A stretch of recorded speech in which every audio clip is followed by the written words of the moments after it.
Jamie, let me ask you a question real quick. A really stupid fucking question. You know, I used to hate when Dad said that. Let me ask you a stupid question. Yeah.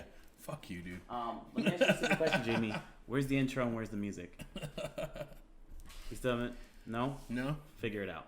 Okay. I'm saying, though, like, get your life together, bro. What do we pay you for? Replaceable. For real.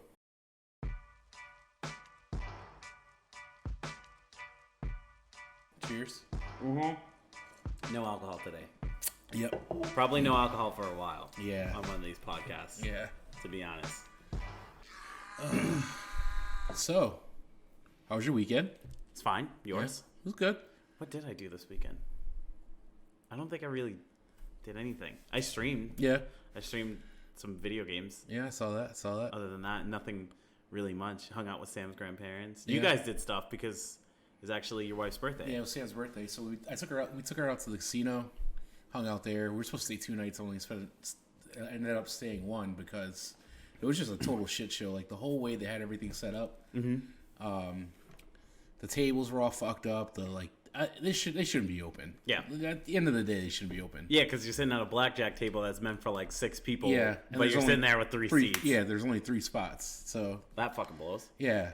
I lost like $400 in like 5 minutes and was over it. And Sam saved the day.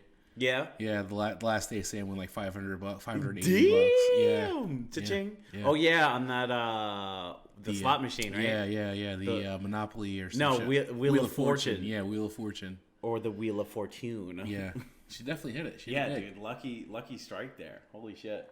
I've only been to the casino one time. I think I told you before already. But I play roulette. Yeah. And the one casino I went to is in, I don't know, some tropical island. Mm-hmm. But my buddy, him and his wife are from Australia, and they love slot machines. So she's like, let's go to the slot machine for the day, because we go to that island all the time. Yep. It's St. Thomas, maybe? Maybe it's St. Thomas. Something like that. Yeah. Anyways, so she's like, let's go to the casino. And I was like, sure, why not? Fuck probably it. St. Martin. No, definitely not St. Martin. No? Mm-mm. No, I think it's St. Thomas. Maybe. Yeah. So she's like, let's go to a casino. And I'm like, yeah, sure. And my buddy's like a champion at roulette. And I was like, all right, cool. So I'm like, explain the game to me. He explains it to me. What did I have? I started with like $200 maybe. And I would play like, I don't know, for $20 at a time, right? Yeah. And I like slowly climb my way up. Wait, no, how much did I start with? I started with like almost nothing. It was really low. Yeah. I ended up leaving with like $600. Nice. Dude, like I strategized that shit and he lost all his money playing roulette. Oh my god. He had a fucking terrible time. And he was like hyping himself up and everything. Yeah, he just fucking absolutely flopped, and I'm like walking out like, lunch is on me, bitches! In the middle of the day at the casino. Yeah, dude. So the last good experience I had at a casino was on actually a ship, and it's like Sam's whole family was on the ship with us. It was awesome. So it was me and George and this dude named Jesse, one of Sam's cousin's husbands, and we're all fucked up. And I'm like, dude, I was like deep into craps. Like I was YouTubing like all the strategies. Oh, that's when you know you've gone too far with gambling, when you start YouTubing the best ways to gamble. Oh yeah, dude. I had a system, bro. I had it down pat. No. So they were like, George was like, I've only played craps like once or twice, and I really don't know how to play. Mm-hmm. And Jesse's like, I really don't give a fuck. Like, let's just spend some money. You know what I mean? Let's have some fun. So I was like, all right, just bet. Like, whatever you do, just bet what I do. Yeah, just copy me. Yeah, just do like I do. And they were like, all right. So we were there for like 15, 20 minutes. And they were handing us chips left and right. And George is like, I don't know what's going on. Jesse like turns around with like 2 handfuls of black $100 chips. And he's like, dude, I don't know what just happened. And I'm like, bro, we're getting the fuck out of here. So that's what happened. We're leaving. We're getting the fuck out of here. And George and Jesse were like, dude, why'd we leave? I was like, dude, you realize how much money we just lost? Yeah. Not the money you just won. We lost way more than we won. Yeah. But it was a good time. I had a blast. You didn't like lose it, but you had like potential to win a lot more. Yeah, we would have walked away with a lot more if we. Because how much did you start with? We started, I think, with like a couple $100, probably $300. And you walked out with like what? I probably walked her out with like $1,000. George probably walked out with like $1,000. Jesse probably walked out with like $1,200. Yeah, so you did all right. You didn't lose anything technically. No, if you knew it was on the board when we crapped out. Well, it's like $1,500, right? Yeah, it was like $1,500 each. Yeah, fuck it, dude. Just fucking leave. Like, take your dub and go. I rolled for an hour. Oh shit. Yeah, George was on a fucking heater, bro. And that's how we were killing it. And we were hitting all the hard ways. We were hitting all the side bets with like the big margins, like 40-1, 30-1, 20-1. And we were just hitting them and hitting them and hitting them. And we were betting like, so the hard ways is like, you know, $1 bet. And we were betting like $25, $50, $75 each hardware, each horn bet. That's so fucking dangerous. It's a one-time bet. It's a one-roll bet. And if you don't hit it, you don't hit it. Right.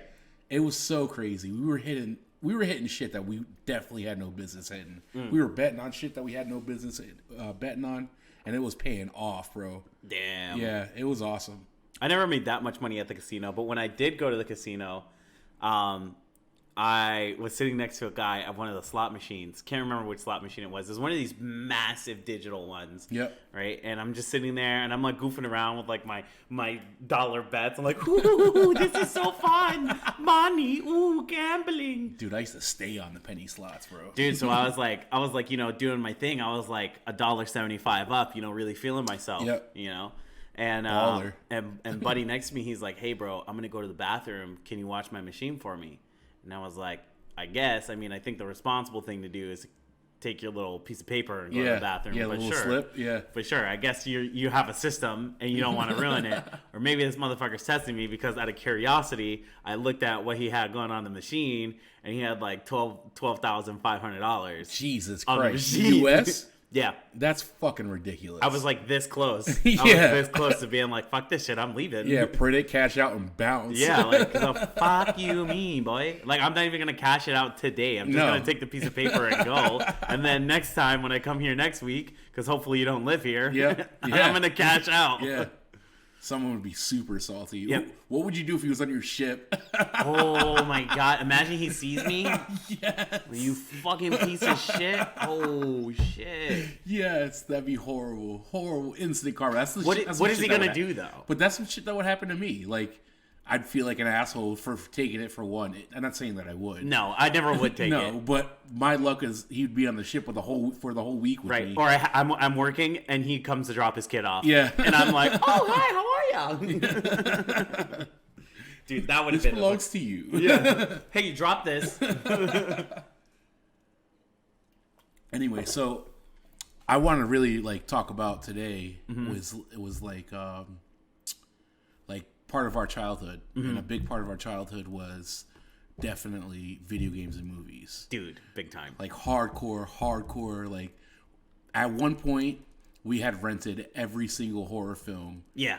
In Blockbuster. Easily. And that's even saying Blockbuster just brings back a wave of memories that I feel bad that this generation will never understand. And we were talking, what is this generation called again? Zoomers. Right. So we're millennials, and right. before us was boomers, right? No, there's one in between us, I think. Or Gen Z?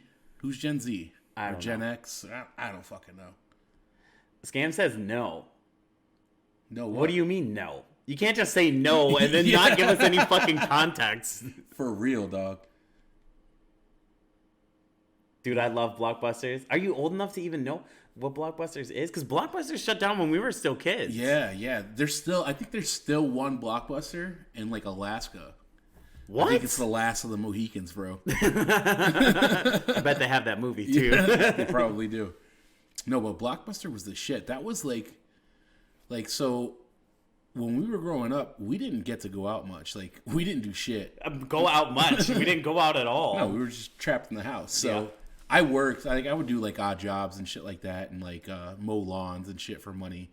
And I remember I saved up for like the combo VHS DVD / TV all in one unit at like Sam's Club or BJ's or wherever the fuck it was, Costco. It was like $150. Okay, wait. Just to put clarity on things, if you were born between the year 1980 to 2000, you're a millennial. Okay. Or AKA Generation Y. If you were born after 2000, you're Generation Z, which is why they're called Zoomers. And then the Boomers are 1965 to 1979. He's probably saying, oh no, that's Generation X, sorry. And then the boomers are 1946 to 1964. Oh, so boomers are old. Okay. Yeah, they're old. All right. Dude, speaking of boomers, I was playing video games the other day. Mm-hmm. I was playing Valorant, dude. I was playing the other game. What is it called? Rogue Company. And this little kid is yelling at me, and he's like, you don't think you could have res me? And I'm like, hold on, I just want to make sure you're asking me to res you, who are sitting out in the open with 13 dudes trying to thirst your crawling body. You want me to come and run out in the open and res you. I'm just making sure I understand the situation. And he's like, oh, fuck you. You don't know how to play video games. This, that, and the other, blah, blah, blah. And this dude comes out of nowhere, and he's like, can you two shut the fuck up? I don't want to listen to a squeaker and a boomer argue. Oh, my God. And I was like, excuse me? Did you just call me a boomer? Listen, young man. I was like, do you even know what a boomer is? How fucking dare you? And he was like, he immediately, I could hear him sweating. That's how bad it was. I was so fucking pissed. This kid called me a fucking boomer. I was like, bro, I'm not even like half the age to be a fucking boomer. Get out of here with that. This man, you're 2004? Yeah, you're Gen Z, man. A lot of people are Gen Z. Yeah. Nothing wrong with it. It is what it is. Yeah, it doesn't matter. It doesn't really matter what generation you are. Unless you're Gen Z, you guys... No, I'm just kidding. You guys are cool. You're fine, dude. No, just quit throwing the boomer shit around, right? That shit's annoying. Yeah, stop calling fucking... I'm not from 1946, all right? Dude. Stop calling fucking 27-year-old dudes boomers. Okay, boomer. Anyway. Oh, you know what that reminds me of? What? When Lucy's kid... Oh, yes. Said that you were too old to be on Snapchat. Yes. But she's like 9 years old. No, I really wanted to fight this chick.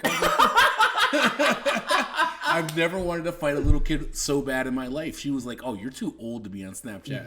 It's like, you're too young. What the fuck you mean I'm too old? You even have a cell phone? We made Snapchat. For real. I invented that shit, bitch. Only boomers hate the word boomers. Okay, boomer. Okay. All right, Zoomer. Relax. Cool guy. Anyway... so Blockbuster, good times. The whole deal why Blockbuster was so special, at least for me, I don't know about for you, is that we were never like allowed outside of the house. Yeah. Unless it was to the work or go to school or whatever. And I was always like cutting people's lawns. And I had said before, I saved some money up. I bought that combo like little fucking 17-inch with the DVD and the VHS player. It was like $150, and good times. I thought I was big balling. We were balling because our parents didn't even have a DVD player, but we had one in our room. Yeah, and my stepdad was pissed about it, but he couldn't do shit because I bought it with my money. So take that shit, bitch. Yeah. Okay, boomer. And anyway, so we would go to Blockbuster like literally all the time, at least 3 or 4 times a week. Yeah, Blockbuster and Hollywood Video. Hollywood Videos, I forgot about that. Yeah. Didn't we? We stole a N64 from Blockbuster, didn't we? We sure did. Yeah, we definitely stole a Nintendo 64. Yeah. We stole probably every Sailor Moon movie. Oh yeah, that all ever of them. existed. All of them. We just never returned them. I don't know how we didn't get locked out of our account. I don't know how we didn't have pictures on the walls, wanted signs for us. Yeah, so we would go to Blockbuster. We would.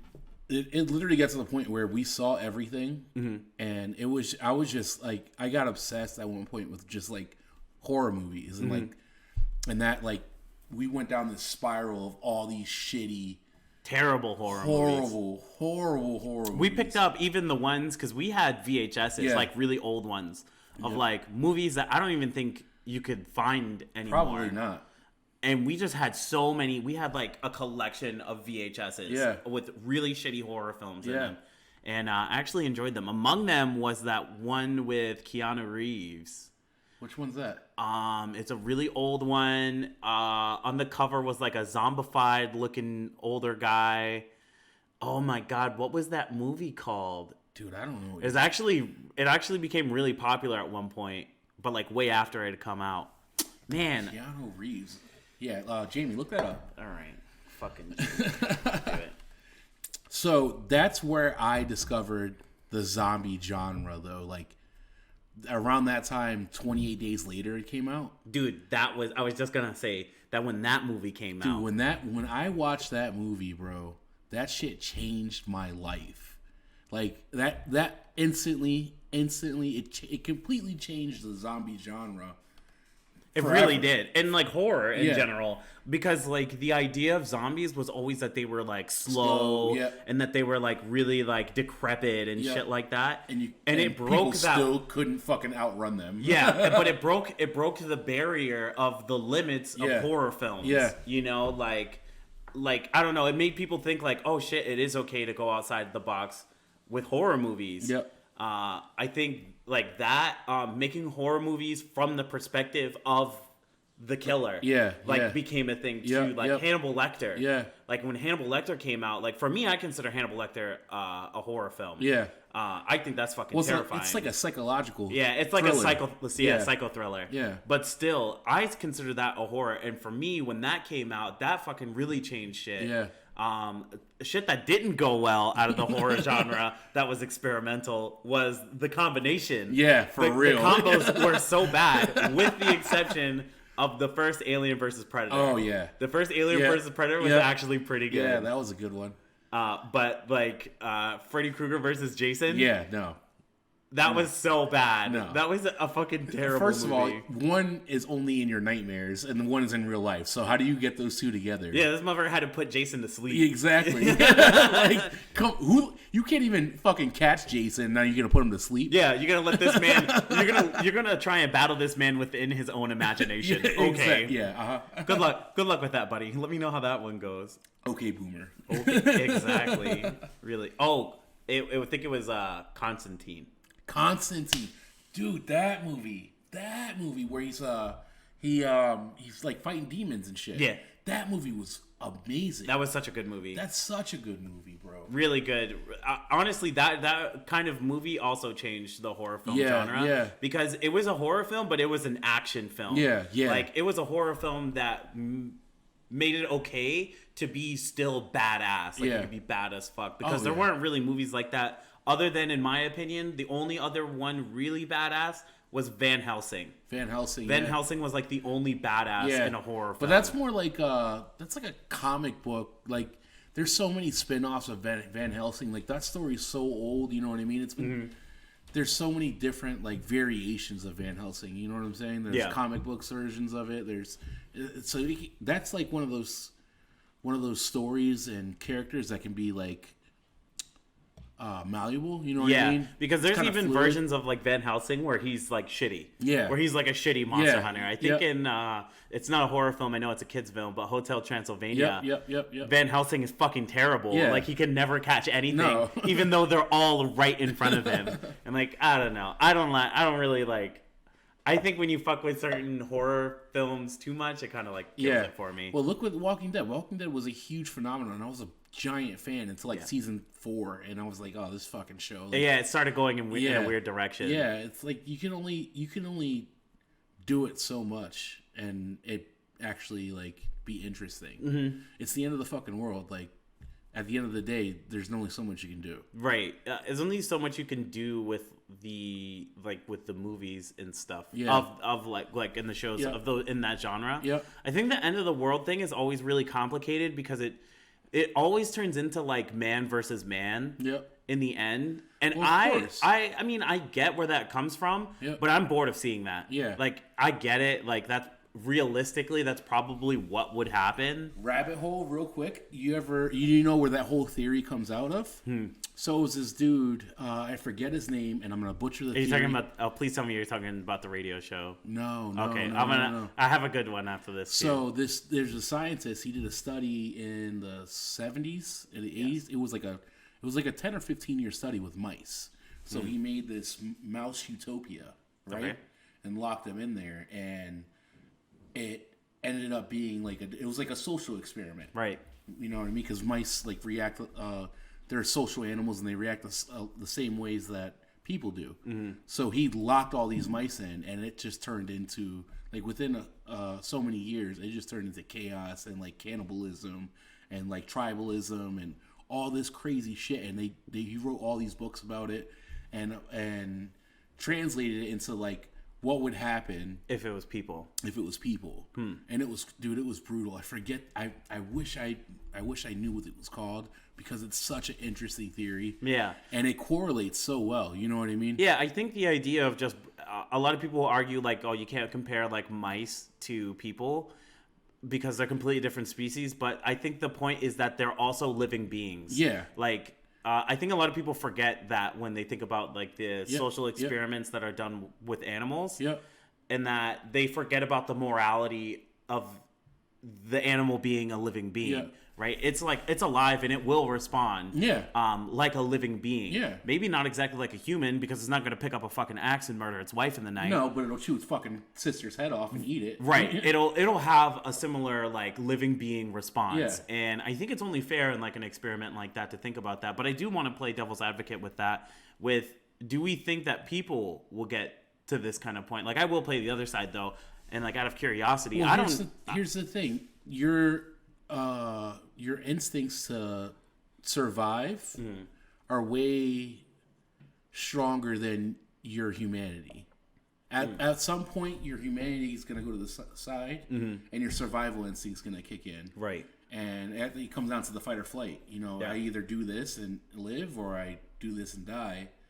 And there's only going to be so long that you're going to be fucking sitting there starving. Right. And you're like, well, I guess I got to take somebody else's shit. Yeah. You know what I mean? Interesting. Yeah, I don't know. I never really think about myself in these situations. I always think about like movies and stuff and like where they go with it, like Everest. I don't know if you ever saw that movie. Where it's like kind of like watched it with you. And it was like like those kind of situations where it's like fight or flight. Like, what would you do if you? Well, in Everest, they ate people that were already dead. Yeah. In that movie. I don't know if I could do that. Like, if you're asking me, like, in non-survival mode, like, this is just me. No, non-survival mode, no. But that's a totally different situation. Yeah, I know. But, like, when I'm thinking about it from this perspective, I'm like, no, I couldn't do that. Because I don't think I've ever been that desperate for life at any... I don't know. I just genuinely... It's such a, like, weird theory and, like, weird concept to try and understand. Yeah. If you've never truly been in that absolute, like, moment of life or death. Yeah. You know, like, I don't know what it would take for me to get to the point where I would feel comfortable eating a person. Yeah, well, I was big at, like, especially when I was younger, I was reading a lot of books on survival and things like that. I don't know. It would take a lot for me to eat a person. Yeah. It would take a lot, you know what I mean? That shit fucks with you, too. Yeah. Like, mentally and physically, it fucks with you. Not physically right away, but eventually you get a disease in your brain from consuming human flesh. Yeah. I forget what that's called as well, but it's definitely proven. There was cannibals they did a study on, and it's like Parkinson's. It's horrible. It's really bad. But I was always obsessed with survival and like living out in the woods and just going out and just living on the land and stuff like that. And I think those movies need to be put in the horror genre. Yeah, I mean, look at what was that movie that just came out not too long ago with the fuck's his name, where he gets attacked by the bear. I knew you were gonna say that with Leonardo DiCaprio. Leonardo DiCaprio, yeah. What is that? Oh, the Revenant. Yeah. That's a thriller, bro. Like that's intense. Yeah, it's super fucking really intense. That dude survives half dead for way too long. Way too fucking long, dude. That shit is crazy. Yeah, and then hunts homie down. Yeah, and then fucks him up. Yeah. Like, after already being fucked up. Like, my man took, like, one night to recover and was like, all right, I'm gonna go get him now, later. Yeah, but I was always obsessed with that. So I always, like, ever since I was younger, I always, like, try to put myself in a mindset, like, what would I do to survive? You know what I mean? I think that's why also we like horror films. Yeah. I think the like, idea of the adrenaline rush. Yeah. Like, not that we're imagining ourselves in these scenarios, and sometimes you do. Like, you're like, what would I do? Yeah, exactly. Yeah, but, like, you're not actively doing it as you're watching the movie. But, like, just that's what makes them interesting. Yeah. Is like that adrenaline, that like sense of holy fuck. Remember the first time watching 28 Days Later, dude? I was so amped. I was like, what the fuck is going on? It was intense. I think for me, like, I'm a very like brain person, like, because we watch a lot of movies. Yeah. So when we watch movies, I always think about like what's gonna happen next. Yeah. And that's the scene that always fucks me up really bad is the one where he gets the blood drop in his eye. Yeah. That one fucked me up so bad because I low-key didn't see it coming. Yeah. And then as soon as he got it in his eye, I was like, oh, for fuck's fuck's sake, dude. No way. Yeah. It's that easy. Yeah. It's that easy. What are the odds of that happening to you? Yeah. And he has a little girl, Yeah, and he's like yeah. chasing after her, and the Yeah. little girl's running. Like, that movie really held fucking nothing back. Bro, yeah, they're the whole scene where they're at the castle with the soldiers. Oh yeah, dude, that shit was and they sick. let the dude on the chain go because they kept the dude in the courtyard. Yeah. Dude, that shit was fucked. Everything about that movie was pretty crazy. Yeah. Did you ever see the second one? Yeah, the second one was good. The second one was good. It wasn't as good as the first one, maybe because I kind of already knew what was gonna happen. Yeah. Like, I had the expectation of the previous one. Mm-hmm. But the second one was really good too. Very different, but it was really good. Do you ever see, what is this? I always forget what this movie's called. It's not Night of the Living Dead. Is it the one where, no, maybe that's the old one. There's like a new one where they're in a mall. In the mall? Oh, fuck. I know exactly what you're talking about. Damn it. I'm so mad I can't remember. I'm so bad with names, bro. I know exactly what movie you're talking about. I love that movie. Dude, it's honestly a great movie. Yeah, I love that movie. I can't remember what it is, but in my opinion, that's like closer to the reality of like what it would be like. If you could have any, I'm gonna go to chat real quick. Yep. Sorry. If you guys don't know, you guys can go in chat. You can ask us questions about whatever you like, and either off topic or on topic. I'm gonna pull the stream up. And we will answer your questions. Here you go, Rick. Pull it up on your phone too. So What chat? Stream. Oh, stream. Gotcha. Okay. Cool. So the first one is, if you could have any one vehicle, fictional not included, any vehicle in the world, and it came with the knowledge to use and maintain it, what would you use? A vehicle. For like survival for the end of the world? Like, yeah, I want to know what you mean in this question. Like, are you just asking like a recreational vehicle? Or are you asking like in the horror genre? Because that is what we're talking about, but I'm more than happy to talk about whatever. So my thing with this, Dawn of the Dead, that's Dawn what of it the is. Dead, Not yeah. Night of the Living Dead. Yeah. Night of the Living Dead is the old cringy one. Cringy, yeah, where they're ripping down the doors, they lock themselves. Oh, and the hand comes after him. Yo, but the low key, that's fucking hilarious, and it was kind of scary. Zombie apocalypse. All right, For a zombie apocalypse? Right. Fucking tank. Nah, I feel like a tank takes up so much fuel. Yeah, so here's the issue with that. You got fuel.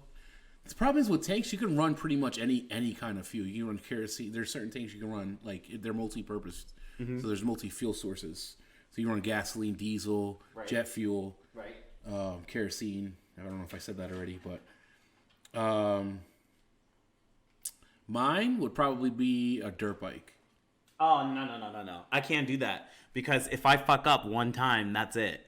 Well, don't fuck up. If I fuck up one time, that's it. I feel like that's too risky. No, see... Tank would get overrun. All right, it depends on what kind of zombies we're talking about. Or we're talking about apocalypse, though. Yeah. Zombie apocalypse. Yeah.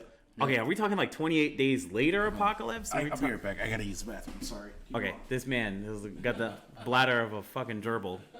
Every episode, this man goes to the bathroom. I'm not giving him water before these streams anymore, guys. One of those modified vehicles from Dawn of the Dead at the end. Oh, you mean the bus. The modded bus. The modded bus is a good idea, though. That's a good one. Like World War Z. Oh, World War Z. They stockpile in, like, World War Z. They, like, climb over each other. They're, like, fucking savage. They're savage. Okay, we're talking that. I don't know, dude. I don't know. So here's my deal with the dirt bike. Okay. My theory is it's the end of the world, right? Okay. Cars everywhere, vehicles everywhere. You're gonna want to stay out of cities, and if you do go into populated like areas, you're gonna want to be able to get in and out.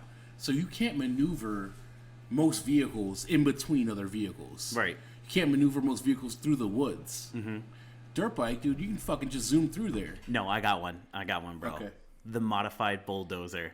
Modified bulldozer. Oh, the modified bulldozer from that dude. Yeah, but it goes too slow, so you're just gonna fucking attract. Oh yeah, that's right. And he said that these are like the I Am Legend zombies of the World War Z zombies. So they're like fast. Like the I Am Legend zombies and the World War Z zombies, especially. Yeah. Like those, in my opinion, were way more savage. Yeah. Than I don't know who were worse. The I Am Legend ones. No, the I Am Legend ones are good because they can't come out during the day. Yeah. right? But the World War Z ones were fucking insane and had no fear, like, at all. Like, they climbed on top of each other and, like, stockpiled each other for, like, a mile. But the World War Z ones were, like, slamming themselves at, like, gazelle speeds. Yeah, but same with the World Wars, the I Am Legend. In I Am Legend, they were doing that too. Remember when he was when they were like throwing themselves off the the thing, off the overpass. And then at the end when he's slamming his face to try and get through the glass. And that one's curable. That one was curable. I don't know if you guys have ever read the I Am Legend comic book. No. If you've never read it, it's quite good. Okay. It's a really good read. I don't know if you guys are into comic books like that, but definitely do. Forget to mention it comes fully stocked with fuel ammo. Yeah, I would still go dirt bike, bro. Yeah? Yeah. I don't know, dude. That guy's armored tank was business, but I bet it gets hot as balls in there. Dude, that's why he shot himself, because there's a fucking million degrees in that motherfucker. Could you imagine if he shot himself and it didn't work? Oh my god! Like the ringing, the noise, the sound in your head you're deaf instantly. You got to be deaf. Yeah, that's ridiculous. I didn't know it was a comic. Yeah, it was a comic before it was a movie, if I'm not mistaken. Actually, I know for a fact. It's like Walking Dead too. Walking Dead was a comic before the TV show. Yeah. And that one's good too. That one, especially in the beginning of that, I don't really know how far along he got. I read like the first maybe 10 comics of The Walking Dead, and it went down a very different path that the show went. The Walking Dead comic book went down more like The Walking Dead game. I don't know if you guys... That's my phone. Oh. I don't know if you guys ever played the Walking Dead game, but that's also very good too, and that runs a lot similar to the comic book. Yeah. So I'm definitely gonna stick with the dirt bike, bro. Definitely. That's crazy. Do you think the hills have eyes are real people? Yes. If you're asking me, you ever seen the hills have eyes? Yeah. For me, okay, wait, hold on. We gotta give a list of what we think first, but we'll come back to the hills have eyes. We need to give a list of maybe, let's say, 5 of, in your opinion, the scariest horror films. And since we are horror film connoisseurs, we're going to give 5 horror films that aren't necessarily the scariest movies, but the scariest concepts. Oof. So, like, for example, my number... let's go with number... Fuck, I don't even know what number to put it. You got to give me a second to really think about it. I can't. You got to give me a second. This is such a trick question. Okay, just give 5 of just the scariest ones you can think of. You don't have to put them in any order. Well, I love World War Z. I love 28 Days Later. Okay, yeah. Like those two. 28 Days Later is one of my 5. Yeah. For me, like scary as in concept, Jeepers Creepers. Jeepers Creepers is fucking legend. terrifying. Yeah. That idea is so scary because he's unstoppable. And he's from straight out of hell, dude. Yeah. A lot of the demonic movies, like Exorcist, shit like that. Those always trip me out. Yeah, you know what I mean? feel like those are all the same movie, though. Yeah. Like, I appreciate them as horror films, like, individually, but they're just all the kind of just the same movie. Yeah. But that always, like, Constantine, like, all those things, they always blur reality. Like, it could be, you know what I mean? It's one of those things, like, you don't really know if it's possible or not. You know what I mean? If it was possible, what the fuck do you do against a demon? Right. You know what I mean? Nothing. You fucking run. Yeah, exactly. Want to know what I choose? Yes, chat. We do want to know what you guys think. I want to know some of you guys' like scary movies because maybe that'll remind us. I don't get scared anymore, but let's make a list when I was a kid. Wait, what? Anymore, but let me make a list when I was a kid. Okay. Yeah, from when he was a kid. Oh, I see. I mean, I don't get scared during horror films either. No. It's the idea to me is terrifying. I thoroughly enjoy them. Like I like the jump scares, like the corny little jump scares, and I like to see where the story goes. You know what I mean? Yeah. Because some of these stories get deep and they get really good. Like Constantine was amazing. That was an amazing story. You know what I mean? Some people might not like it. Some people might not agree with me, but those were all 28 Days Later, Constantine, World War Z. Like, those were great, great movies and well put together. And, like, they all were outside of the box and they weren't cookie cutter movies. You know what I mean? Like Jason, you can make fucking 72 Jasons. At the end of the day, Right, it's like the same thing. Jason, Nightmare on Elm Street, Yeah. what is this dude? Michael Myers. Yeah. Like those kind of things. The Ghostface Killer from Scream. Yeah. Like they're kind of to me like all the same movie. Yeah. I put them like I wish there was their own category. Oh, like serial killer. Yeah. Like the serial killer movies. Like those are good. But does then Hannibal fall into that genre? Then? Definitely. Oh yeah, I see what you're saying. But that's like a art. That's art. You know what I mean? That man was fucking. He was clinical. Yeah. That's what I'm saying. Like it's so hard to. Hannibal is one of mine, by the way. Yeah. I think someone like Hannibal existing, which I'm more than do. confident. Yeah, I'm more than confident that Yeah. someone like that does. 100%. That idea to me is very scary. Dude, there's so many great, and I know I'm forgetting some fucking awesome ones, and it's bothering me. Jeepers Creepers is like. But you know what? Fucking If you watch ridiculously Jeepers scary. Creepers now, it's so cheesy. Oh yeah, it's very cheesy.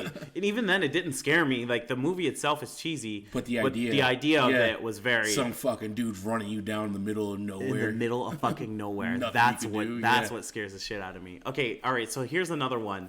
For me, as far as horror films go, I am yet to watch a movie about a sea creature that I really liked. I really need a good fucking Cthulhu horror film. Like I really need that in my life because I feel like it's such a slept-on thing. Like But I feel like Deep that'll Blue just turn Sea. into like a Godzilla type thing. Well, there was a movie about Cthulhu not too long ago, where they had a deep sea mining operation. Oh no, that's the Megalodon. No, it was Cthulhu, dude. I'm telling you. Really? Look it up, Jamie. Okay. It was like a deep sea mining operation. They were like, I don't fucking know. They had like fuck. It might have been called Deep or something like that. There's a movie in 2007 apparently about Cthulhu. Oh, and it's even titled Cthulhu. The Call of Cthulhu. Dude, we need a good fucking Cthulhu movie. Because, like, Cthulhu isn't, like, just physically... But it doesn't say it's Cthulhu. But it, like, hints to it. Like, Cthulhu is supposed to be, like, not just, like, a physically terrifying, like, kind of being, but he's, like, supposed to be something that fucks you up mentally.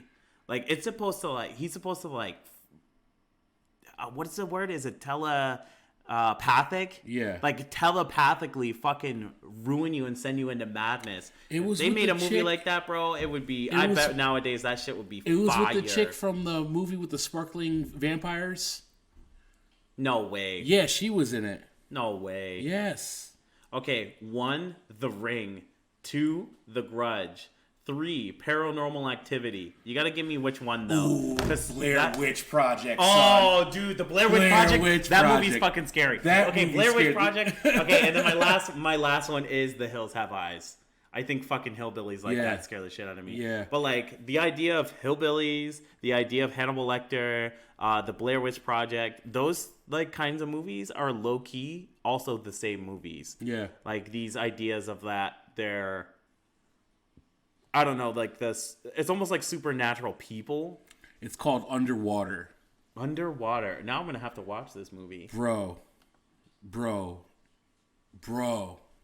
Paranormal Activity was good as fuck as far as like the story. I really liked keeping up with those movies. And that movie, those movies are crazy because like by the 5th one, like you start getting like time travel and shit. Yeah. Yo, and it takes you back to the first house. Yo, I got chills thinking about it. Yo, I actually got goosebumps because that movie at the end of it, I was like, where is this movie leading me to? Yeah. And then it like, okay, it's like the scene with the nuns, or is it just the women? The women's and they're just standing there and then they all turn their heads. That, first of all, that's pretty scary.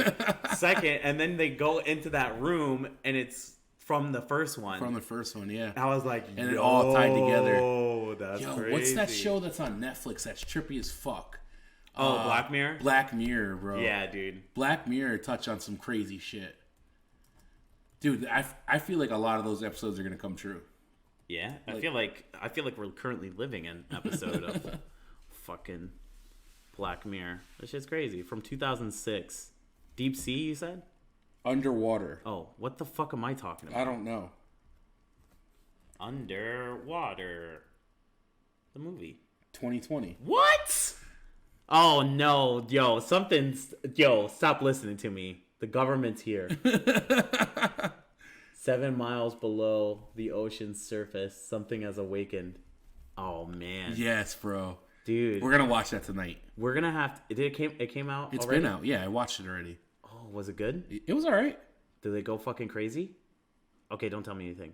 Kirsten Stewart is in it. I told you. That's crazy. I told you, bro. That's crazy. All right, yeah, I gotta watch it. I want to do... I don't want to spoil it for you. Yeah, don't spoil anything. Thomas said he knew he was in the future when he used his PS4 to charge his weed.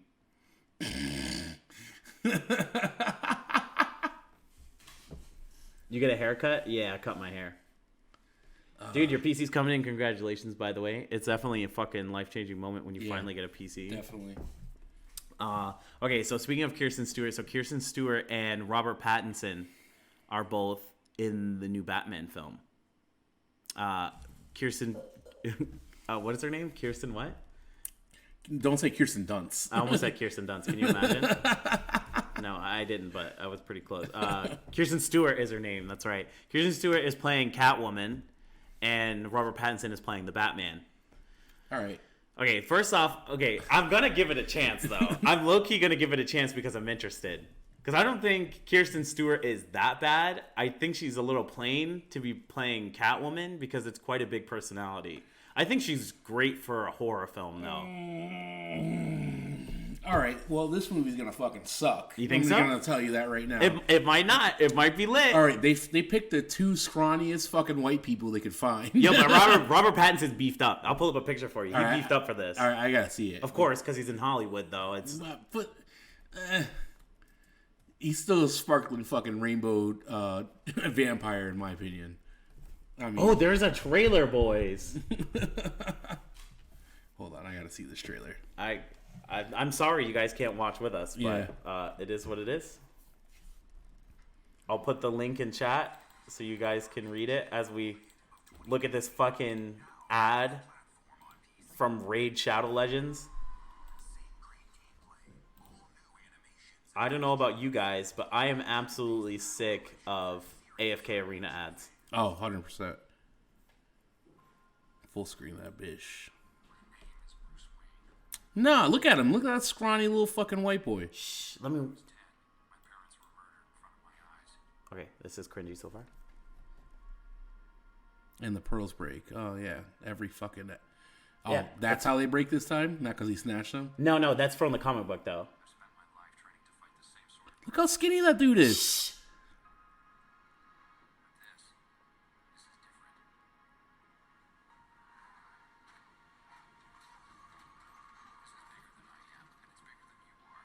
Oh shit, there's actually blood though.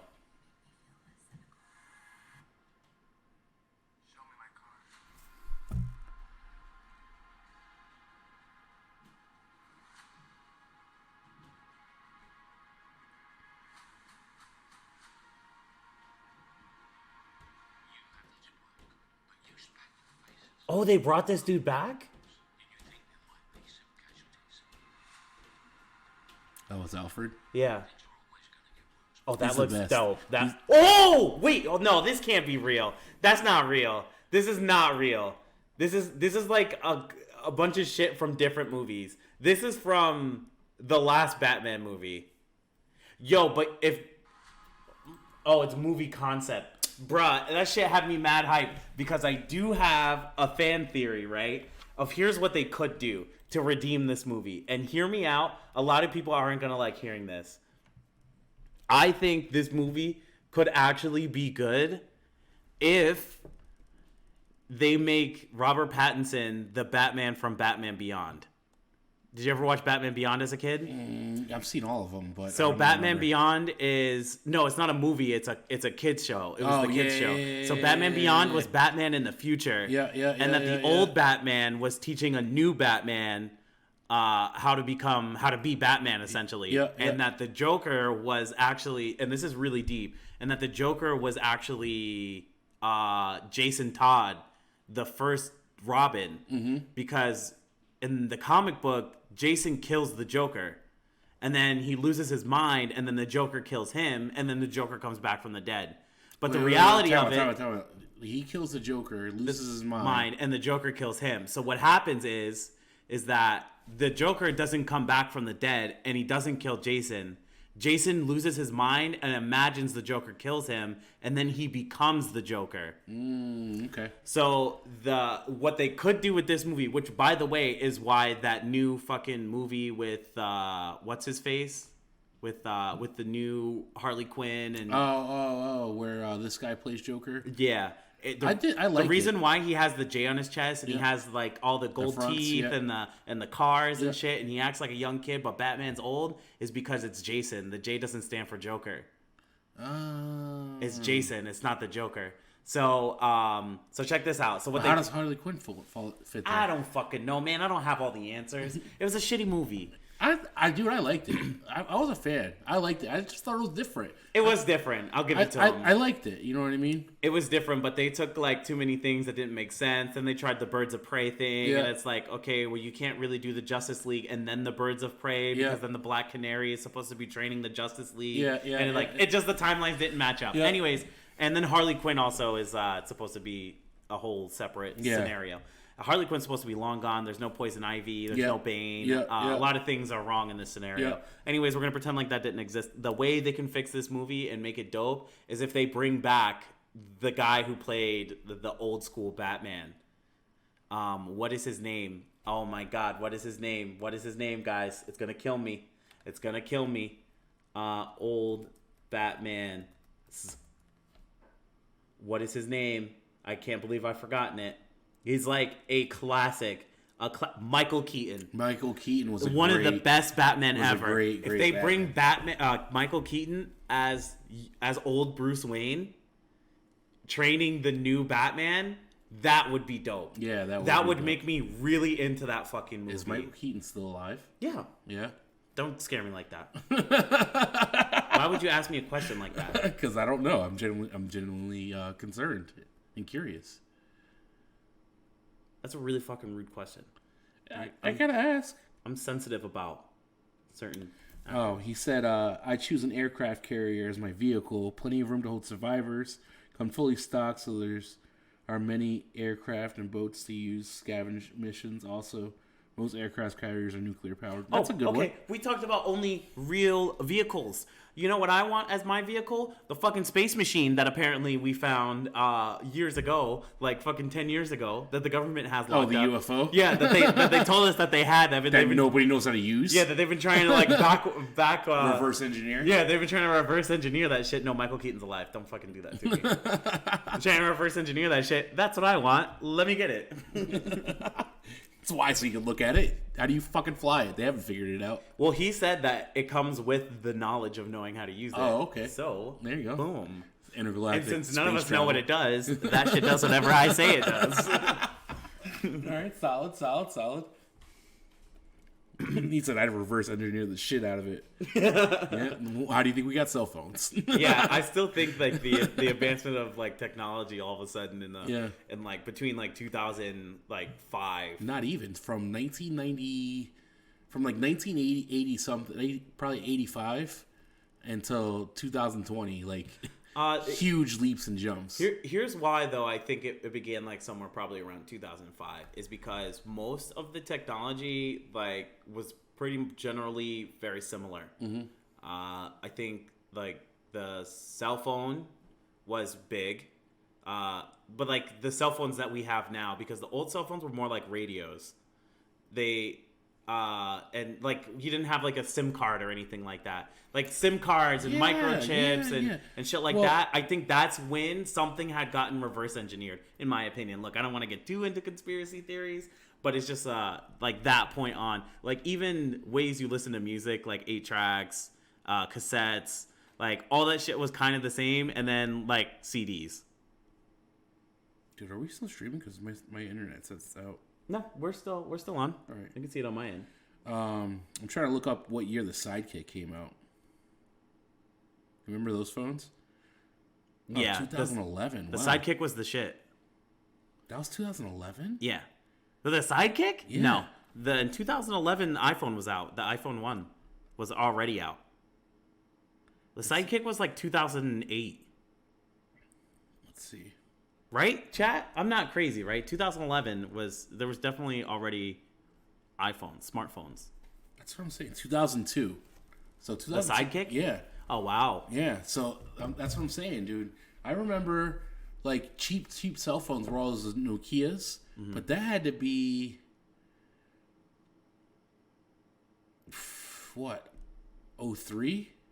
Yeah. You know what I mean? Yeah, and even then it still 02? like wasn't even that crazy because like back then it didn't have like a removable SIM card or anything like that. Like wherever you bought the phone was where you were getting the service from. Oh no, it was just a pay. It was a pay thing. You had to go to the store. Yeah, and but buy minutes. that was just Cricket.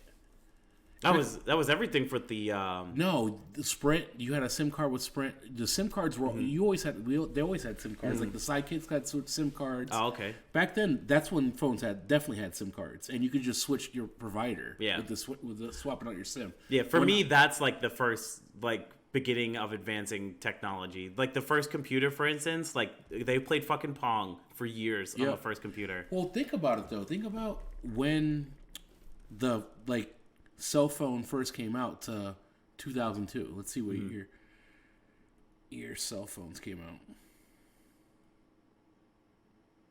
1973. Oh, so that's a long time. Yeah, so 1973. That's, I guess, yeah. But them shits were like radios. Yeah, they were huge.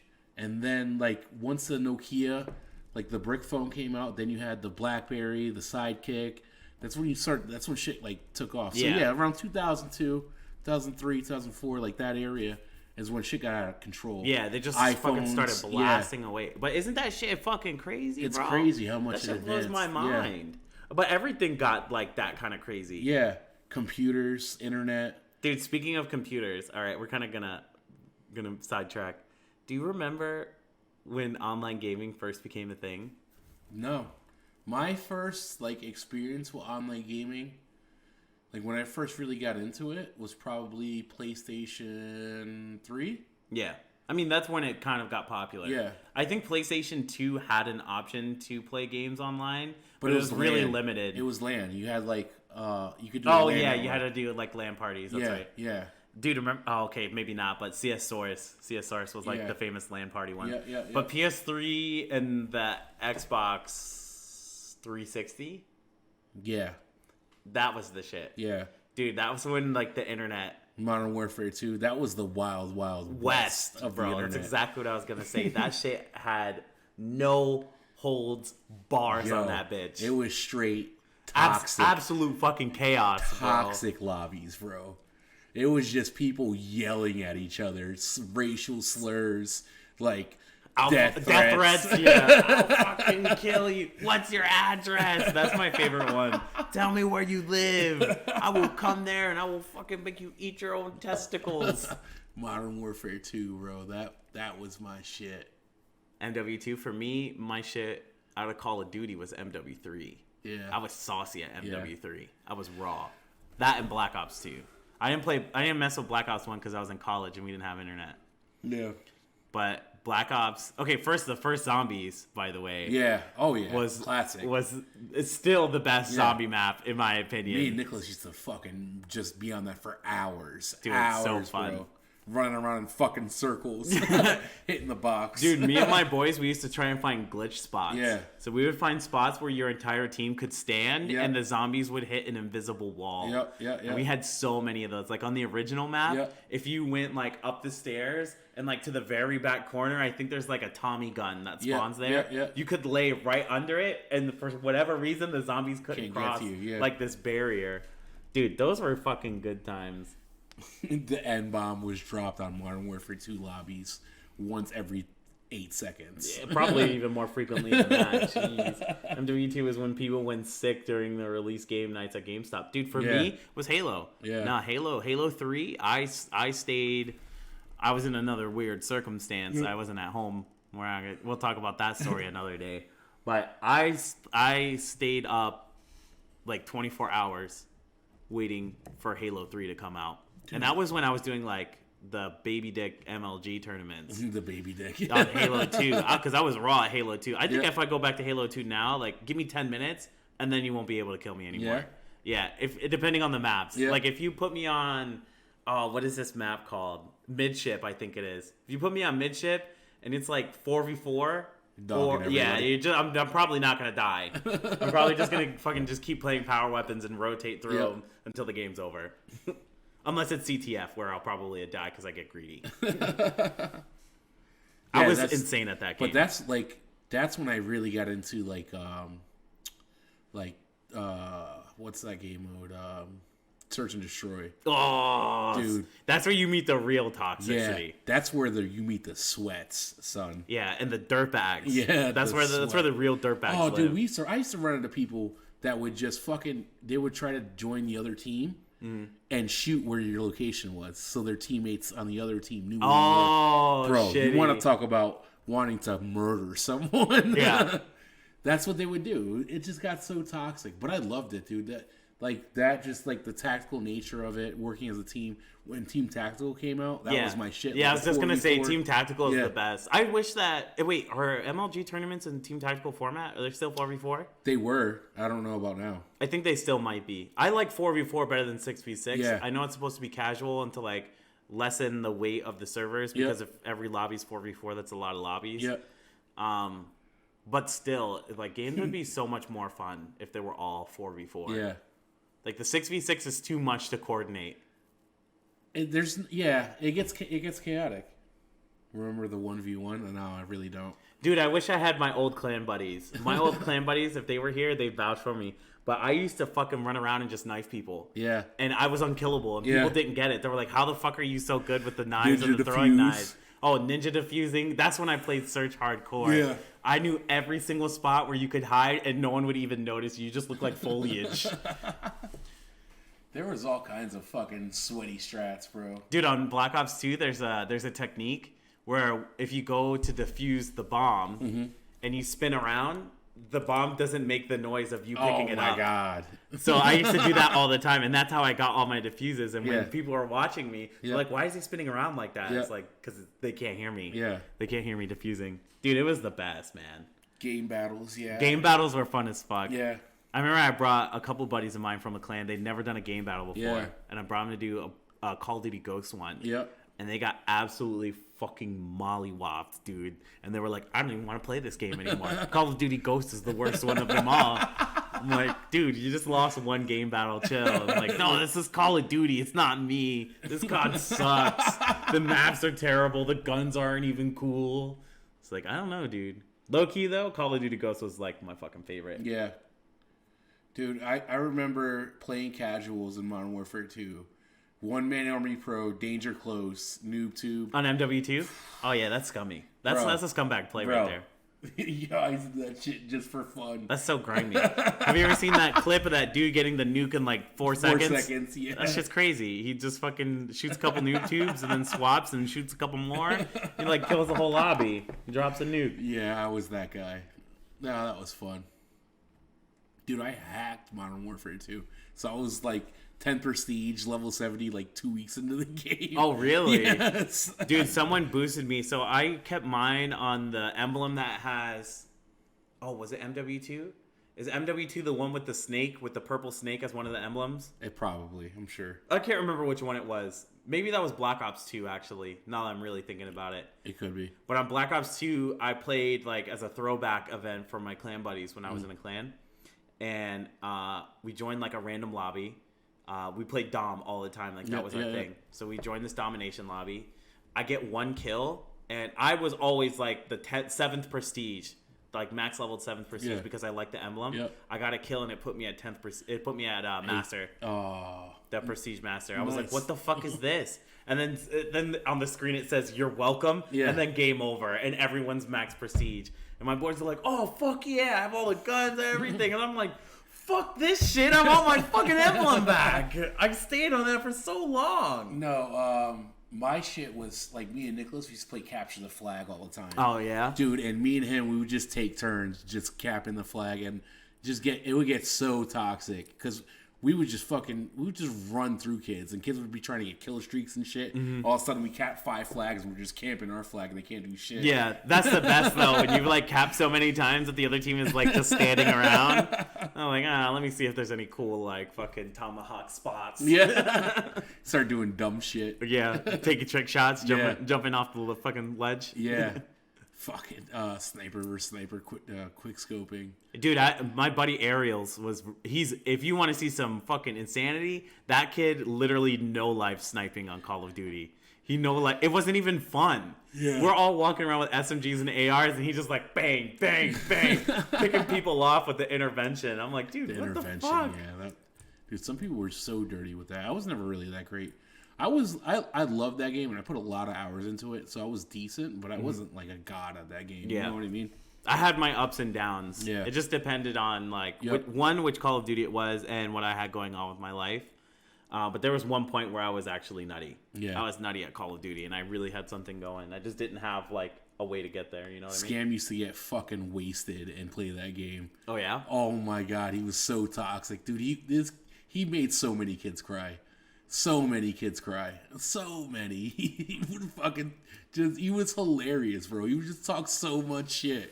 He was the biggest troll in that game. It was so much fun. But that's what made gaming fun back then, is that it wasn't like a sweatbag fest. Yeah. It was a bunch of just idiots like running around, not knowing what to do. No, yeah. Like now the best was Christmas. Like, oh yeah, the Christmas noobs. Yeah, yes. We would all get the game in like November, the first week it came out, and then fucking wait for Christmas and just destroy kids. Dude, that's the best. That was awesome. Crush kids' wills and hopes. I did that on Ghost. I dropped a double, not a nuke. I forgot what it's called. Oh, a Moab. I dropped a double Moab on Christmas Day. I was like, Merry Christmas to me, bitches. Thanks, Christmas noobs. Appreciate you. Knife only, double Moab. It's crazy the progression of video games too. Like from when I remember like the original Xbox, this chick I was dating, her brother had one and he had a hacked one. Mm-hmm. So he would go to like Blockbuster and he had a external hard drive and he could download the game. Games. Yeah, solved it. Whoops. A buddy of mine used to do that. Yeah. We didn't have money like that, so we couldn't do shit like that anyway. But I just thought it was like the shit. And then you go to like nowadays where everything's digital and you can't get away with fucking jack shit. Yeah, you can't heist anyone. No. Because if you even report like on your account that something was bought without your permission, they just delete your account. Yeah, they lock you up. Like the whole thing is gone. Like you lost all those games, not just that one. Dude, PlayStation hijacked me, son. They double charged me for a game once, right? So I disputed the charge. And they locked my account. I couldn't get into my account. I couldn't get to any of my games. I couldn't get to anything. I couldn't play online. I couldn't do shit. And they were like, we're not going to release your account unless you buy a PlayStation gift card for the amount of the game. I was like, no. So for like 3 months, dude, I refused to turn my PlayStation on. I made a new account and everything. I was so pissed. That's actually fucking ridiculous. Yeah, but I lost all my movies that I bought on PlayStation because I used to buy movies on there and just because I use my PlayStation for everything. Yeah. And I lost all my games. I lost all my progress. Like, that's fucking bullshit. That's and because they double charged me. You know what I mean? Yeah. Someone was just talking about that. I watch competitive fighting games still, even though I don't play any fighting games. I still really enjoy them. Because I think their fucking community is hilarious. Those guys are fucking crazy. Anyways, so Punk to God, shout out to him. Really famous Street Fighter 5 player. Street Fighter player in general. He was talking about the same thing. Yeah. Of that PlayStation has the most ridiculous customer service. Oh, yeah. Like that he's ever even seen. And I kind of agree with them because of like that idea that if you dispute something, they just delete your account. Yeah. Like they just shut your whole account down. Like, that is the laziest bullshit I've ever heard in my life. No, they didn't delete it. They just straight held it hostage. They said you either buy a $60 fucking PlayStation but card. essentially it's gone. Yeah. Like, I'm not paying for that game. I fucking paid because I had way more than $60 worth of shit on there. Right. You know what I mean? And I'm not going to... I abstained for like 3 months out of just straight pure... what's the word? Hard-headedness. Like, I refused. You know what I mean? And I finally just gave up because I wanted all my shit back. But how could they fucking get away with that? You know what I'm saying? Yeah, I would have just waited until there was a game that I wanted to pay for. That's what it ended up happening. Yeah. So you buy the gift card anyways and just buy the game you actually want. Because that shit is actually ridiculous. That is hostage. Yeah. I think that's theft. That's theft.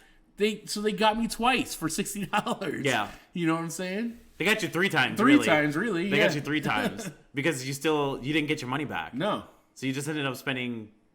Yeah. Yeah, that's theft, bro. Yeah. Like, that's actually ridiculous. That's terrible customer service. Horrible. Like, I'm down to fight someone for you, Yeah, bro. and I got on the phone with PlayStation, and they were like, yeah, we're not giving you your shit back until you buy a PlayStation gift card. And I was like, what the fuck you mean? You stole my money. Like, yeah. No. Yeah. Like, how about you buy me a PlayStation gift card, bitch? And they were like, oh well. Because that actually, in my opinion, should be the response. Yeah. Like, especially if you're getting double charged for one game. Yeah. Right? Clearly, you don't mean to buy the same game twice. Yep. And they don't even have to do anything.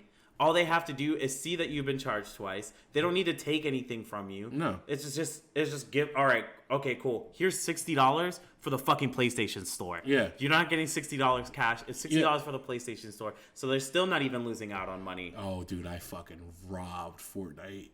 Oh yeah. Oh my god. I don't even, dude. I did some scummy shit. I had like fucking 50,000 V-Bucks at one point. Oh my god. Yeah. I wonder if your Epic account still works. I don't know. I had Probably not. I had all the skins, bro. Okay, I don't know if we can say that. Just in case somebody catches wind. I don't even play that shitty game anyway. Yeah, but if you want to play another fucking Epic game. Anyway. Dude, so many skins. I had so many. That I love that. Like when Fortnite first came out, I had a blast. But we all played it together. You know what I mean? And Fortnite was a great time. The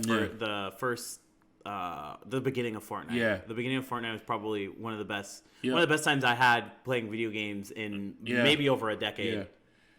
Show was a fucking savage at that game. Yeah. He didn't even try and he would win.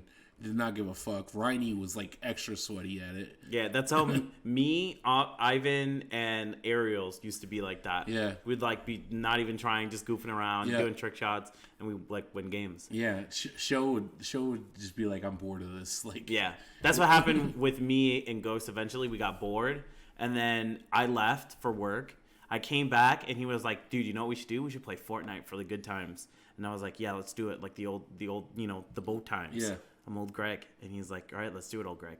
And we get online, and everyone's godlike. Yeah, and then it was not fun because everyone was too good. Yeah, I got like fucking little kids emoting on me, and then going in my chat and being like, "Haha, I'm 11, by the way. I'm not even allowed to stream." They're fucking emoting on me. Like, you fucking piece of shit. No, I grinded. I got the Black Knight, the first like unlockable skin. Oh, that's what I was gonna say. No, Ivan has the first payable skin. Yeah. He has the the Renegade something like that. Yeah. Renegade Raider, and he has it on his PlayStation account. And when we play Fortnite, we get so much fucking hate mail from people. People are like, "You don't fucking deserve that skin. You're a piece of shit. You should give me your account." This, that, over a fucking skin, bro. Over a fucking skin. You don't deserve it. That was the best one I ever heard. You don't deserve to have that skin. Show said, we destroyed all of Flesh Factory and won by building a literal fortress on top of a mountain next to Flesh Factory. And we never moved the entire game. Best memory. Dude, honestly, I think the best part of Fortnite was that if you could build like anything, if you could build a 90, like just a single square, and a ramp, that's it, a 90, literally a 90 fucking ramp and a fucking square around you, you're set, you're good. And like that was when Fortnite was fun. That and ramp rushing. I don't know if you were there for that phase. The ramp rushing phase was really fun because it was still just a gunfight. It was like just whoever's gonna ram to the other person first. Because you can't see them. You know, you just get ramped on.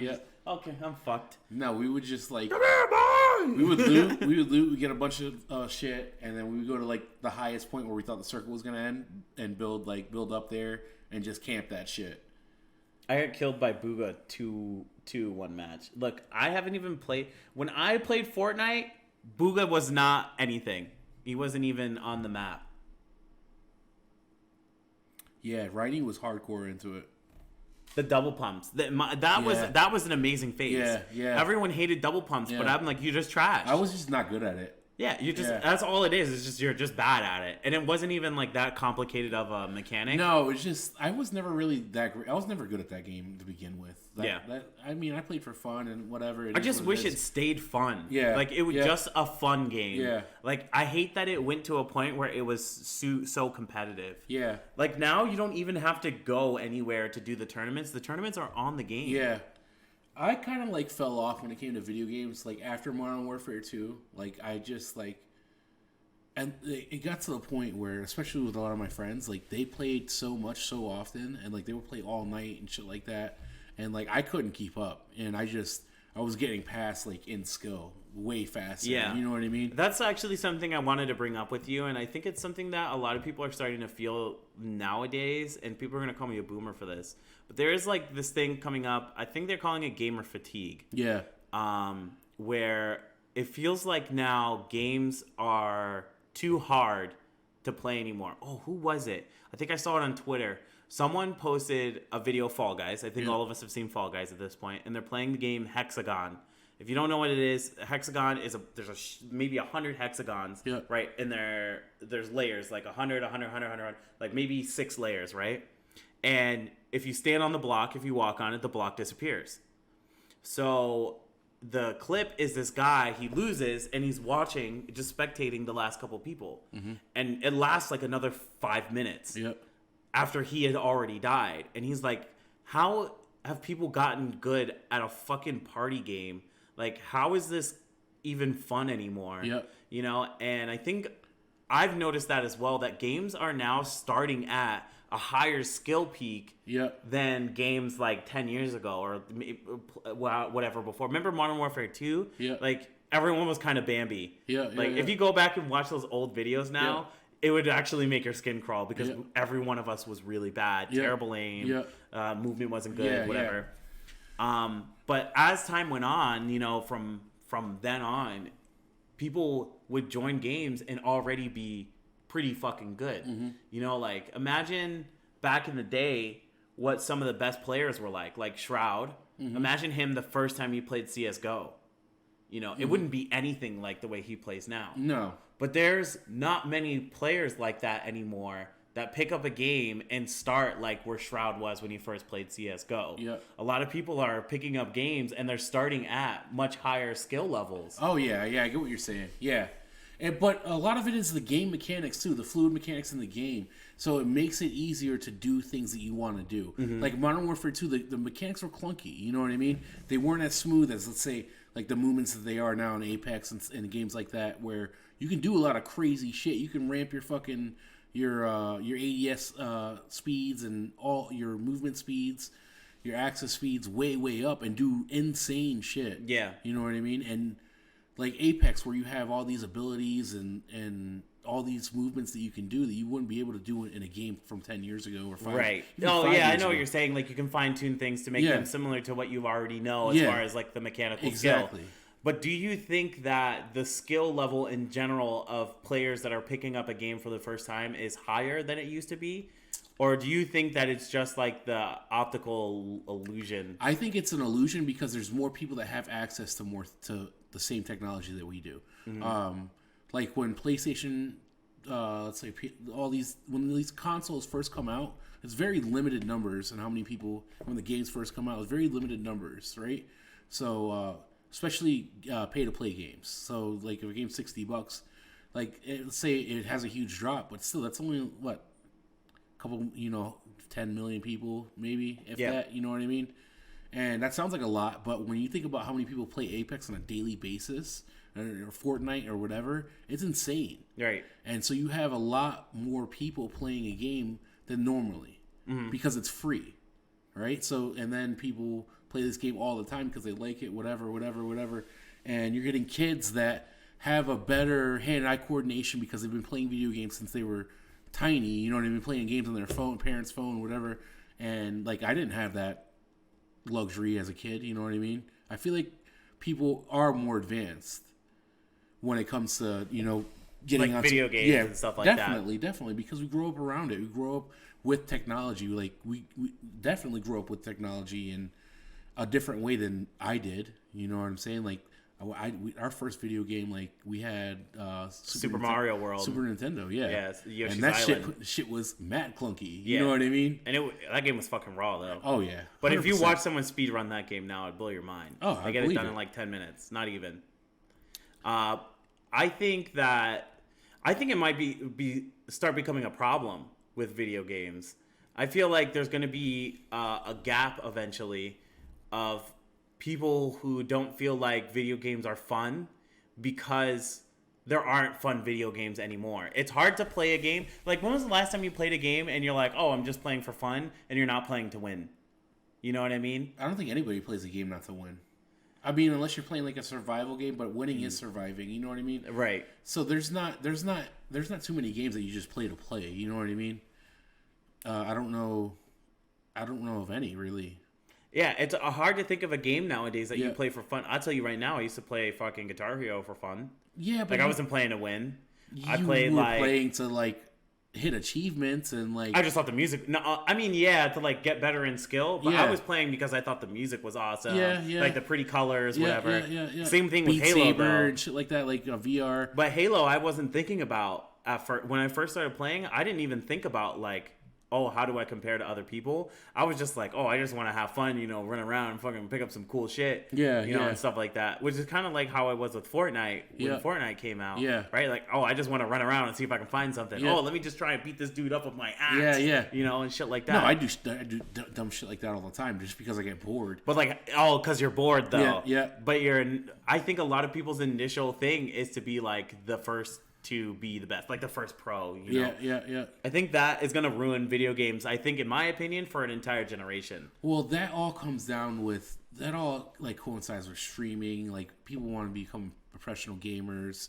And I think that all like culminates together. You know what I mean?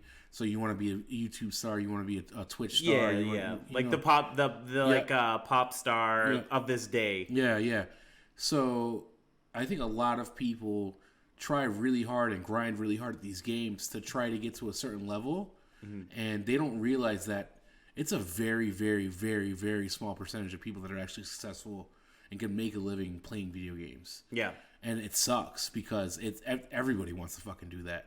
But at what level are you even having fun anymore once you get to that level? Yeah. I think, I don't know if you keep up with esports a lot. I am like a huge fan of esports. Yeah. I could probably go on for like another 2 hours about esports in particular. But there is a really popular esports athlete named Siegel. Siegel was he was an old Team Fortress player when TF2 was around. And then when Overwatch came out, he was one of the first big names to Overwatch. He's a DPS main. And immediately, as soon as a pro scene started, Siegel got signed to teams. Yeah. Siegel was playing on teams. And at first, he's making YouTube videos and he's like talking about it. And he's like, yeah, it's cool. I've always had this dream because Team Fortress wasn't popular like as it should have been. Yeah. And now Overwatch is out, which is essentially an updated Team Fortress. Yeah. And now I have this opportunity to finally fulfill my dream of being like an esports athlete, professional gamer. And as the years went on, you're watching Siegel, and he starts making less YouTube content, and you start hearing less from him, and you're kind of like wondering like what's going on. Like, I hope everything all good. You see him at the pro Overwatch events, the OWL, and he's not underperforming, but he's not doing great either. Yep. So he's like kind of in the middle of the pack, right? And then one day Siegel comes back. And Siegel announces that he's not going to do professional Overwatch anymore. But he was killing it at one point. But like probably when he's doing one of his better seasons, he's like, I don't want to play professional Overwatch anymore. And people are like, what the fuck? What do you mean you don't? You're like the face of pro Overwatch. Yeah. Like, how could you of all people not want to play it? And he was like, because I realized I wasn't even enjoying playing anymore. Yeah. He's like, I literally was playing as work. Like, I was not playing Overwatch. I was working Overwatch. Yeah. And it didn't become fun anymore. Yeah. Like, I don't even want to play Overwatch on my free time. Yeah. I played like fucking endless hours of that game. Yeah. And when does it become? And that brought up like an interesting point for everyone aspiring to reach a professional level. Yeah. Is that once you get to the point of considering yourself professional, right? The joy of what you do starts to go out the window. that's when it begins, because you're not doing your hobby anymore. Now you're doing a profession. Yeah. And you need to treat it accordingly with like your meal times or your sleep schedule and shit like that. You need to put yourself at every advantage possible to get ahead of the pack. And I think that's something in gaming that a lot of people don't realize what it takes to be a professional gamer. That's what I'm saying. Like, so in order to, you can't not play video games. Like when you're a professional gamer, you can't afford to miss, a day or two of practicing. Yeah. Running scrims. Yeah. You run like 6 hours of scrims a day. You're streaming. Whatever recording you might have to do for your content. And dude, that's like 14 hours out of your day. That's a full, being a gamer content creator, not just with Twitch, but with YouTube, like to edit videos and post videos constantly on a specific schedule, to stream all the time, and to keep up with a professional game life. Those things, in my opinion, are, one, should be considered impossible, and two, extremely unhealthy. Extremely. But that's what I think separates a lot of these pro gamers and like successful Twitch stars and YouTube guys, is that they have no life but video games and content. Yeah. You know what I mean? Right. They have whatever set up schedule they have, and that's all towards either making content, editing content, posting content, talking about content, or planning what's next. And all the business stuff on the other end of it too. There's a lot of business that happens behind the scenes that people don't understand, and like I don't understand it completely either. Like I see some of it because at one point Tina was doing great. Tina, our sister, was doing great on our YouTube channel, and like Merc Music and that whole thing, and I got to see like a glimpse of it, and it's not as glamorous as a lot of people like to see, and that shouldn't really be, in my opinion, a surprise to anyone, because I worked in entertainment, and nothing is ever as it seems. Part of that entertainment is putting the facade on that you're having like the best time of your life. Exactly, but that's why a lot of people don't make it, because it's fucking brutal. Like, it's hard. That shit's not easy. Like we're not even doing that much, and I'm already like kind of starting to get stressed. Like, oh fuck, I gotta edit this, I gotta do that. Oh wait, what about my stuff? And it's a lot. And people are really aspiring to be on that level without the realization. They think they're just gonna turn their stream on and get 100 million viewers on fucking. I mean, look at Dr. Disrespect. That dude, he milked the system. Like, he worked it. But that shit it's a production he puts on. It's not easy. No. It's not easy to even get to where he is. No. Because it wasn't just streaming. No. It was all the platforms that he could possibly do. And that's what it takes to make it. A lot of people stream on Twitch and think that all it takes is to stream. Just turn your stream on and grind out. Which back in the day was the strat. That was the strat, to stream as much as possible and get as many people as possible to see your stream.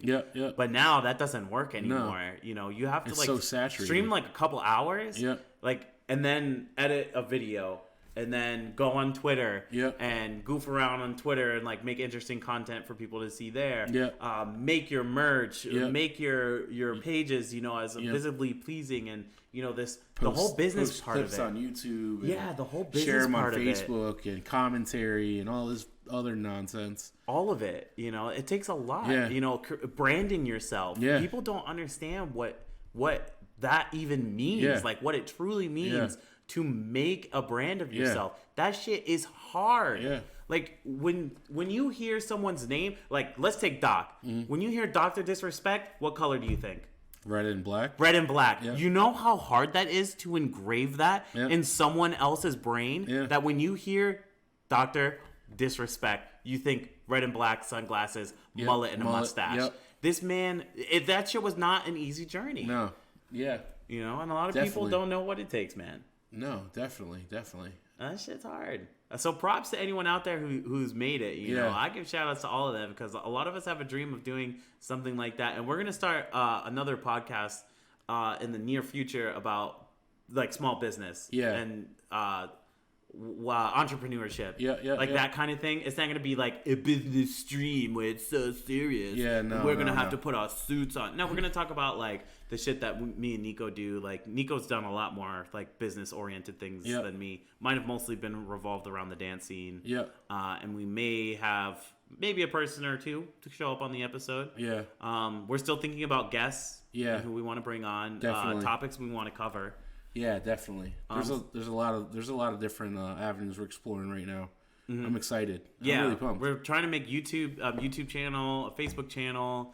We're gonna make a Twitter account, and maybe I just thought about this, a Discord server. Oh yeah, but we'll take our time. Like we need to do like one piece at a time. Yeah. We're gonna work on the Twitch channel first. Yeah. Then the social media like Facebook, Twitter, then YouTube. But the YouTube stuff is like low key happening in the background. Yeah. Like I'm already kind of working on it. You know what I'm saying? But yeah, there's a lot of stuff coming up in the future. If you guys are new and you haven't seen us podcast before, and this is the first podcast you've ever shown up to of ours, please feel free to drop a follow. We really appreciate it. Smash that follow button. Son. Yeah, it means a lot to us. You can find myself, Matt, a.k.a. Bro Knives, at twitch.tv/broknives. And you can find me, Nico, at twitch.tv/xxricksanchez. Yeah, you can also find me on Twitter, handle @broknives, and I think that's all my social media. Yeah, I'm on Facebook, whatever. So if you guys aren't like following that, and if you guys haven't shared the stream yet, please feel free definitely to share it with your friends, your family, your pets, whoever, teachers. Doesn't matter. Share it to as many of your friends as possible. But we are gonna head out for the night. I think that was a fucking dope conversation. That went a long time, actually longer than the last one. Oh, did it? And we went over quite a bit. We're at an hour and a half now. Oh, nice. So I can probably cut up these ones. We'll talk about that later. Yeah, we'll see. Sorry, guys. Yeah. Anyways, we're gonna head out. I hope you guys all have a beautiful night. Deuces. Later. Peace. Thanks, guys. All right, Jamie. The music and outro music that we've been waiting for. Jamie. Get me a fucking mouse that works too, Jamie. You piece of shit. The mouse still doesn't work. Are you fucking kidding me, dude? Figure it the fuck out, man. God damn it. Night, guys.